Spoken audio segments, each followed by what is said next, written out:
Good morning, students.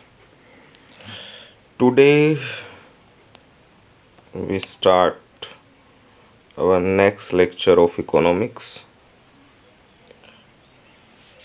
The topic is production possibility curve. पिछले lecture में हमने micro economics दोनों की प्रॉब्लम्स, दोनों के डिफरेंसेस, माइक्रो और मैक्रो हम स्टडी कर चुके थे।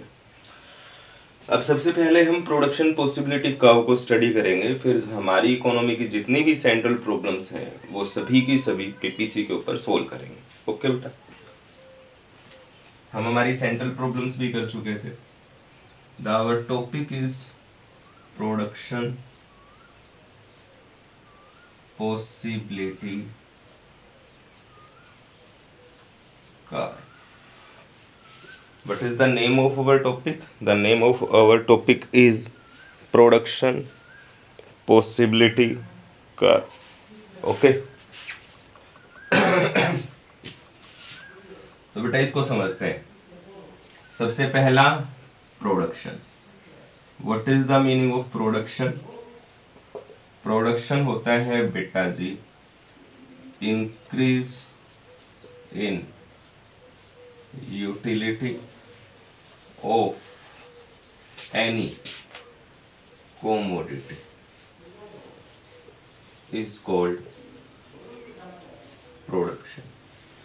बेटा किसी भी चीज की यूटिलिटी इंक्रीज करना, चाहे वो उसकी शेप चेंज करके की गई हो और चाहे वो उसका प्लेस चेंज करके की गई हो, that is called production.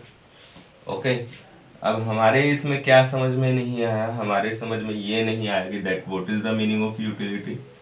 Utility होती है बेटा सेटिस्फैक्शन। क्या satisfaction? Want satisfaction. Want satisfaction power of any commodity. ठीक है, कि कोई भी कमोडिटी हमारी कितनी वांट्स को सेटिस्फाई कर सकती है, ठीक है, हम उससे कितने संतुष्ट होंगे, वो है हमारी यूटिलिटी। ठीक है, अब जैसे कि हम मार्केट से पेन लेके आते हैं बेटा, कोई पेन हमें 2 रुपए का मिल जाता है, कोई 5 का मिल जाता है, कोई 10 का लेके आते हैं, कोई 50 का लेके आते हैं। तो एक पेन के तो हमने 50 रुपए दिए और एक पेन के हमने 2 ही रुपए दिए। डिफरेंस क्या है? डिफरेंस सिर्फ बेटा यूटिलिटी का है, सेटिस्फेक्शन पावर का है। जो 2 रुपए वाला पेन है उसकी सेटिस्फेक्शन पावर 2 रुपए के बराबर है और जो 50 रुपए का पेन है उसकी सेटिस्फेक्शन पावर 50 रुपए के बराबर है। अगर वो हमें 50 रुपीज के इक्वल सेटिस्फाई करेगा तो हम उसके 50 रुपीज पे करेंगे, और अगर इसकी यूटिलिटी कम है तो हम इसको परचेज ही नहीं करेंगे। बंदा बोल रहा है 50 रुपए दो, हम सोच रहे हैं कि ये मेरे को 20 रुपए के ही सेटिस्फाई करेगा, 20 से ऊपर हम इसके देने ही नहीं है। ठीक है भाई, हम सोच रहे हैं कि इसकी सेटिस्फेक्शन पावर 20 रुपए की है, शॉपकीपर कह रहा है कि आप हमें 50 रुपीज दो, तो क्या वो चीज हम परचेज करेंगे? हम वो चीज परचेज नहीं करेंगे। ओके, ठीक है, तो what is the meaning of utility? Satisfaction power of any commodity. तो हमने प्रोडक्शन का मतलब समझ लिया। पॉसिबिलिटी का मतलब होता है बेटा संभावना। कर्व यानी कि डायग्राम पे बताना है। तो हमें इसके एक एक वर्ड का मीनिंग तो पता चल गया। अब हम आगे चलते हैं। प्रोडक्शन पॉसिबिलिटी कर्व क्या बताएगा? कर्व है तो डायग्रामेटिकली बताएगा।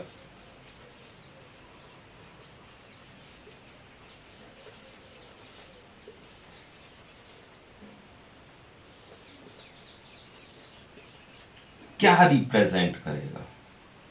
पॉसिबिलिटी रिप्रेजेंट करेगा किसकी? प्रोडक्शन की। ठीक है, इतनी बात तो आ गई। यहां पर तो हमने कोई फालतू दिमाग लगाया ही नहीं। ठीक है, डायग्रामेटिकली यानी कि डायग्राम के ऊपर रिप्रेजेंट करेगा पॉसिबिलिटी को ऑफ प्रोडक्शन। ठीक है, अब आगे देखते हैं। कोई भी कर्व कैसे बनता है बेटा? ऐसे बनता है।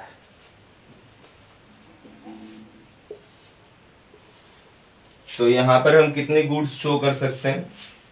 2 गुड्स शो कर सकते हैं। possibility of production of two commodities.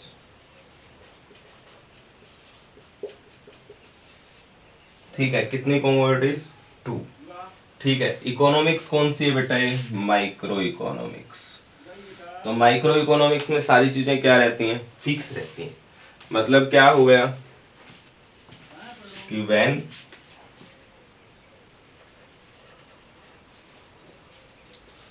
Factors are fix, उनमें कोई चेंज नहीं करना। ओके। दूसरी बात हम काम करेंगे तो क्या सोच के करेंगे? दैट इज अपर लिमिट, कि इससे ऊपर नहीं हो सकता। तो मतलब क्या हो गया? फैक्टर्स तो हमारे फिक्स हो गए एंड देयर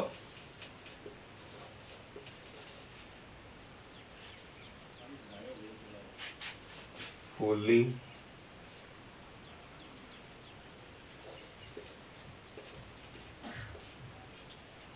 यूटिलाइजेशन। ठीक है, और उनका कंप्लीट यूज होना चाहिए। ठीक है, दैट इज प्रोडक्शन पॉसिबिलिटी का।